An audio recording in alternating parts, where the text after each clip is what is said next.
गाईस, तर स्वागत आहे तुमचं पुन्हा एका नवीन व्हिडिओमध्ये. तर चला व्हिडिओमध्ये टाईटमध्ये कपडे घालून रेडी वगैरे झालो आणि आता एका अशा स्पेशल ठिकाणी चाललो.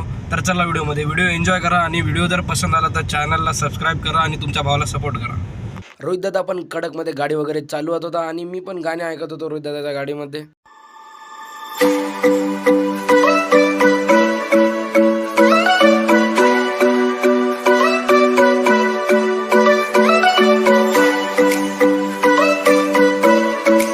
जाता जाता तर ट्रॅफिक पण खूप बेकार लागली होती, पण काय करावं भाई, पुण्याचा आता ट्रॅफिक म्हणजे काही सांगायला लागत नाही. पुण्याचं नेहमीच असते ट्रॅफिक म्हणजे.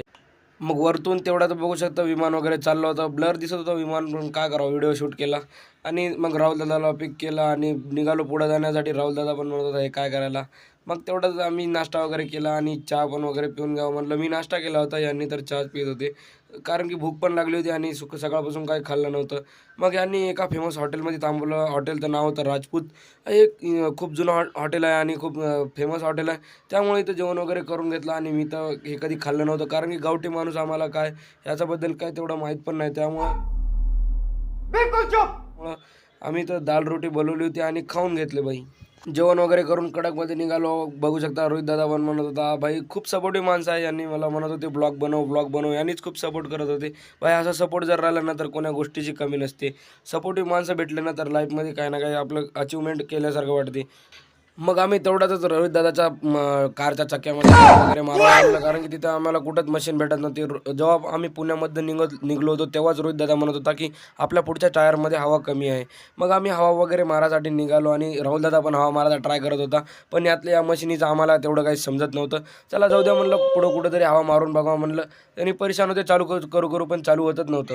तेवढ्यातच भाई समृद्धी महामार्गाला लागलो कारण की लाईफमध्ये पहिली बार समृद्धी महामार्ग बघलो होतो आणि एक्साइटमेंट होती की कसा असते समृद्धी महामार्ग. क्या एक्टिंग कर रहा है.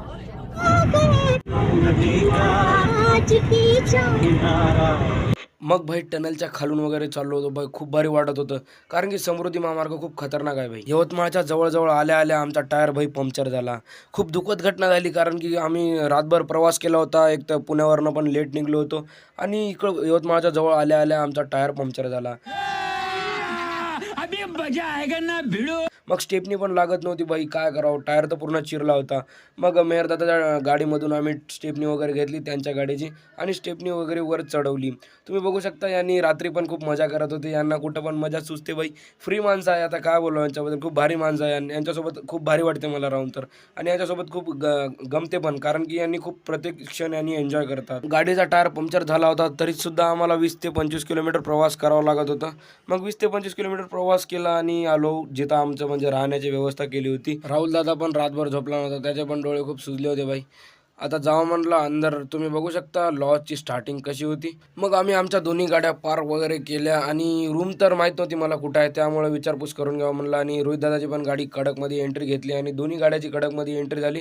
मग आमची झोपाची सोय इथे केली होती, तर आम्ही झोपण्यासाठी रेडी झालो कारण की डोळे तर खूप सुजले होते आणि झोपण्याची गरज होती कारण की याच दिवशी आमची मॅच होती.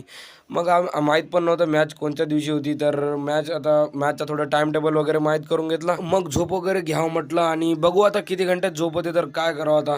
जेवढ्या घंट्यात झोप झाली तेवढं झाली. तर गाईज व्हिडिओ कसा वाटला कमेंटमध्ये नक्की सांगा.